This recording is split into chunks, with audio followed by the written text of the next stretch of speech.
Oi gente, tudo bem? Então no vídeo anterior, se você não assistiu o vídeo, a gente vai deixar o link aqui. E a gente falou sobre o arroz dourado em prol do aleitamento materno por um planeta mais saudável, tá? E aí, hoje eu tô aqui pra gente conversar um pouquinho mais sobre o porquê que quando o aleitamento materno não acontece, a gente tem a gente favorece o aquecimento global, digamos assim, tá?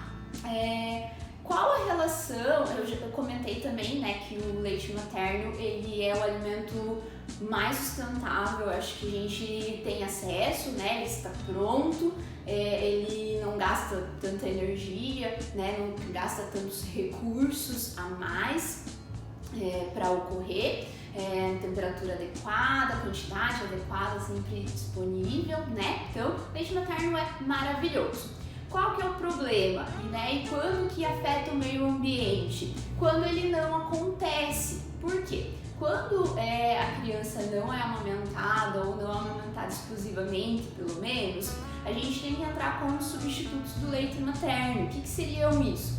Substitutos do leite materno é porque eles substituem o leite materno e eles são à base de leite de vaca. Fórmulas infantis, que são prescritas normalmente para as crianças que não são amamentadas, né? Então, as fórmulas infantis, elas são a base do leite de vaca. Então, para a gente ter... e aí eles são modificados, né? Porque o leite de vaca, ele é para o bezerro, né? Então, ele é diferente da composição do leite materno.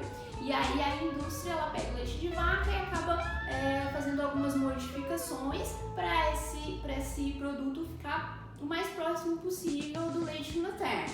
Consegue? Não, porque o leite materno ele é insubstituível, maravilhoso, não tem como chegar próximo da qualidade do leite materno. Mas eles tentam, né? E para isso acaba tendo vários processos, a realização de vários processos pela indústria, tá?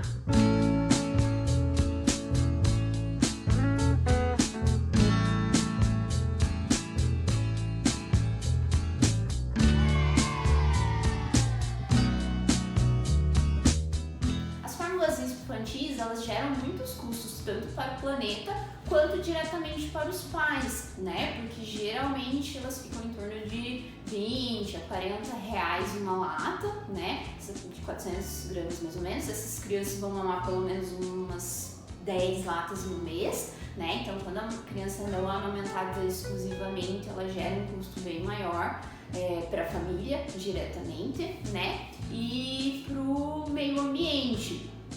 Nossa, mas como assim para o meio ambiente, né? Uma coisa que a gente não fala tanto é que para essa fórmula chegar na casa da pessoa, né, dentro daquela lata, ela passa por um grande processo na indústria e até na agricultura também, tá? Então, quais que seriam esses impactos no meio ambiente, né, do consumo de fórmula infantil, do grande consumo de fórmula infantil que a gente tem no Brasil atualmente? Então assim, vem do leite de vaca, ok, então precisa ter muitas vacas, então precisa ter pasto, e a produção, e aí a produção do pasto ali precisa do desmatamento, né, então a gente tem um aumento do desmatamento, um aumento de pastagens, né, a produção leiteira, ela gera aproximadamente 20% dos gases de efeito estufa mundial vem da produção leiteira, então, né, as vaquinhas, elas produzem bastante gás de efeito estufa, né, e tem a produção agrícola para alimentar essas vaquinhas, né, então tem vários processos, elas gastam bastante água durante esse processo, e aí a fórmula vai virar, né, o leite de vaca vai virar a fórmula. O leite em pó primeiro, né? E aí para virar leite em pó tem uma alta temperatura, então gasta bastante energia, né? Para desidratar todo o leite líquido ali de vaca. E aí nesse processo ainda tem adição de alguns óleos, adição de vários nutrientes para ficar mais próximo ali do leite materno, né? Da composição do leite materno. Que aí tem outro processo vários outros processos também. Então a questão é muito grande, né? Então as latas tem alumínio, tem papel, tem plástico, né, na sua composição, então são várias latas por mês para cada criança, né? E aí depois tudo isso vira, nessas latas vão virar lixo se não forem recicláveis, né? Vai poluir os oceanos muitas vezes, tá? Isso acontece. E aí ela tem o transporte, né? Porque a lata não surge na casa da pessoa, tem todo o transporte, às vezes até internacional de alguns produtos, tá? Então tudo isso vai gerar grande quantidade de energia, né? Estima-se que cada quilo de leite em pó gaste aproximadamente 4.000 litros de água, tá? Então se essa criança, que daria em torno de 1 tonelada de água por ano para cada criança a mais para quando ela está em uso de fórmula infantil, né? Então se a gente pensar nos vários processos, né? Ele tem o gasto da mamadeira, tem que ferver a mamadeira, né? Então são vários processos que levam a um aumento da poluição no ambiente quando comparado com o aleitamento materno, né? Então o que vai gastar para a mãe produzir o leite, né? Ela tende a comer um pouco a mais, a tomar um pouco a mais de água, mas isso fica muito aquém dos custos com relação à fórmula infantil, tá? Então, considerando os dois tipos de alimentação, o leite materno, ele com certeza é muito, muito mais sustentável para o nosso planeta, tá?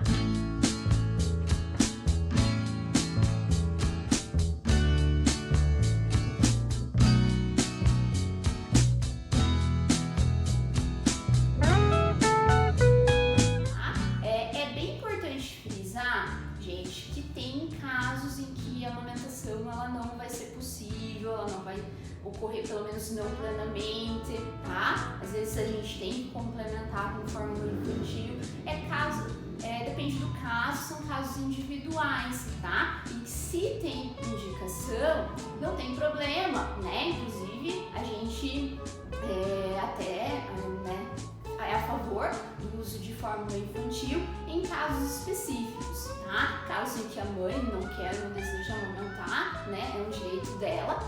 Qual que é o problema? O problema é que muitas crianças, elas estão em uso de fórmula infantil sem necessidade. Muitas vezes por falta de informação, muitas vezes por uma prescrição que não tinha tanta necessidade de existir. Esse é o grande problema. A gente tem, na verdade, mundialmente, aproximadamente 40% das crianças só que estão em aleitamento materno exclusivo até 6 meses, tá? Uma porcentagem bem baixa, né? Por que isso não acontece? Normalmente porque a gente tem uma grande influência das indústrias que produzem essas fórmulas infantis e a gente tem vários mitos, várias informações meio falsas que circulam aí pela nossa cultura, tá? Então no próximo vídeo a gente vai falar um pouquinho sobre os casos em que não tem tanta necessidade de uso de fórmula infantil, para vocês ficarem um pouquinho mais atentos a quando ocorrer essa introdução de fórmula infantil e para saber se tem necessidade mesmo ou não. Então compartilhe esse vídeo com quem vocês acham que tem interesse e se atentem para o próximo vídeo. Até lá!